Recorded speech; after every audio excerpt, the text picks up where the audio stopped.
So you just got a brand new pair of wading boots. I know you're super excited. You want to lace them up and go fishing, right? No, absolutely not. Here are some tips on what you should do to get your wading shoes ready for the stream.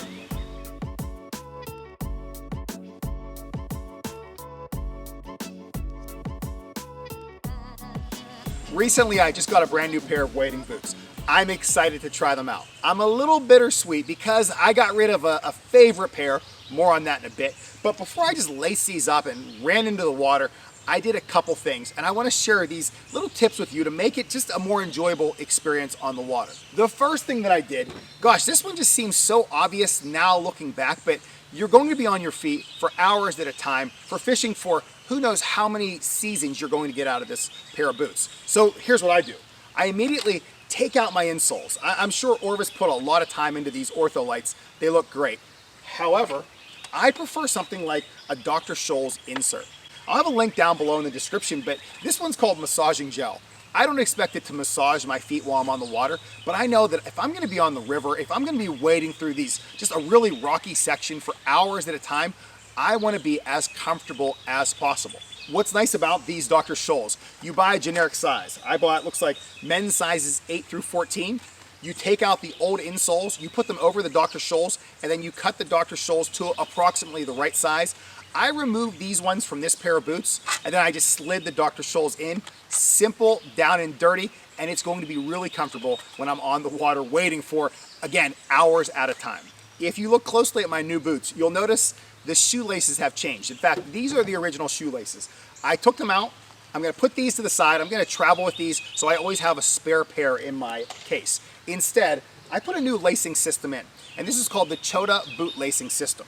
What's nice about this is the Chota material has this kind of spandex stuff, so it's got a lot of stretch to it. The other great thing is that you can really pull these tight and just tighten them against your foot so it's not gonna go anywhere. Yet, whenever you have it open, it's really easy for you to get your foot inside. The last thing that I like about this system, that this Orvis boot has these speed laces on it, which is wonderful to use. But I can still use that with this system, so I can pull it tight, use the speed laces, and tighten it against my foot.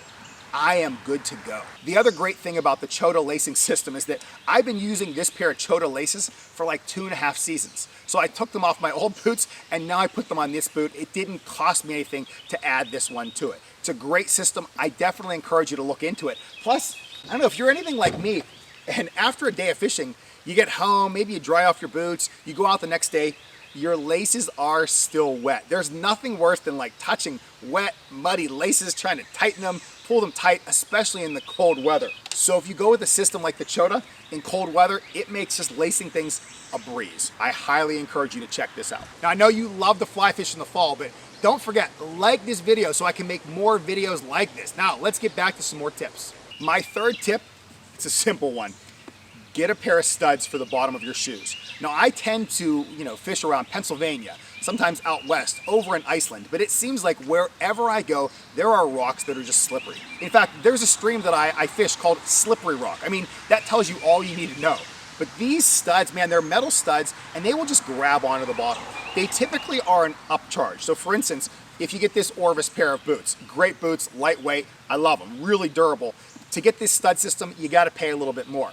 Now I'll give you a little sneaky tip. If you look down below in the description, I have a link to a pair of studs, and these are studs that you would buy if you race motorcycles on like an ice track or in the winter or something like that. All I know is they are really great studs. I've used them in my boots over the years, and they are very reasonably priced. However, there is a downside with everything.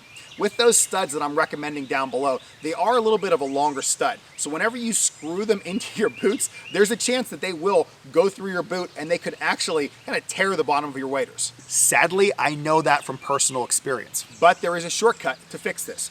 Stick with your original insole, put the Dr. Scholl's on top of it. Now you've created enough space between the bottom of your wading shoe and your waders, so those studs shouldn't be getting up in there. I've used them for years. I recommend them. But if you're a little unsure, grab your wading shoe, call the manufacturer and see which studs they recommend. Because listen, when you're out there, you're wading on those really slippery rocks, you don't want to fall. Get some studs in your shoes and move forward with those. I know you're into social media, and you better be using hashtag Trout and Feather whenever you're posting, because I want to see the flies you're tying, the fish you're catching, the locations where you're fishing. I want to be a part of all that experience, so let's connect together on social media. You can find Trout and Feather on TikTok, Instagram, I don't know, Facebook, everywhere. If you have a social media account on Pinterest, I am there too. Let's connect, let's share some more, and let's learn together in this wonderful sport of fly fishing. My fourth tip is one that I believe has improved the longevity of my wading boots, and that's the notion of drying them when I get home. Now I have in my garage these boot dryers that as soon as I get home, I put my wading shoes immediately on them, plug them in, and let them go for a few hours. Once my boots are dry, I take them off and I put my waders over top of them next. With the family, I mean, we are constantly just drying waders and boots. It seems like all day, every day, like 365 days a year. But that's okay, because I want to keep all that moisture out of them. I want to keep these clean, and I really do feel that that will really enhance both the performance and the longevity of my boots. If you don't have some type of boot drying system, I definitely encourage you to look into one. Now here's where I make a plea in this video. I don't think I ever beg in any of my YouTube videos, but Patagonia, if you are listening, I have used these rock grip wading boots for years. In fact, this is my third pair. I love them so much when I had my first pair that I went out, I bought a second pair. Once my first pair kind of fell apart, I bought the second pair, started using those, and got a third pair. So gosh, for the last 7 or 8 years, I've used nothing but these wading shoes. They're lightweight. They just seem to stick to everything with some studs in them. But as you can see, I've removed my Chota laces. They are no more. So Patagonia, if you can help me out, please. But in the meantime, I am trying out these Orvis Pro wading boots. They just seem to be really durable. I think many of you know that Carson from Happy on the Fly has been helping me record this summer. He's got a pair of these. He loves them. So many of my friends have them. They love them. They're durable. They're lightweight. I will report back to all of you later and let you know just my thoughts on these moving forward. So there you go. Moving from this to now these. I just gave you some tips on how I prepare before the first time I use them, which right now, this is about to be the first day that I use these boots. I can't wait to go see how they perform and then get home and dry them off so they're ready for tomorrow. But if any of you have any thoughts, any comments, or any suggestions when it comes to wading shoes, by all means, drop them down below in the comments. I also know in the United States, it's like we tend to use studs all over the place. However, if you go on a float trip and you're going to be wearing your waders and your boots, you may want to talk with your guide first to make sure they allow you to have studs on the bottom of your boots in their boat. Same thing applies to many fly shops. You don't want to go in there with studs on your shoes. I mean, you're going to tear up their floor, and if it's a real slippery surface, you might fall right on your butt. You don't want that. I mean, they'll be laughing at you right before they help you up. Thank you so much for watching, and I love talking about wading shoes, but I really love talking about fly rods. And I have a video that features the fly rods that I'm fishing today. You can watch that video by clicking here. Go ahead, you're gonna enjoy that one.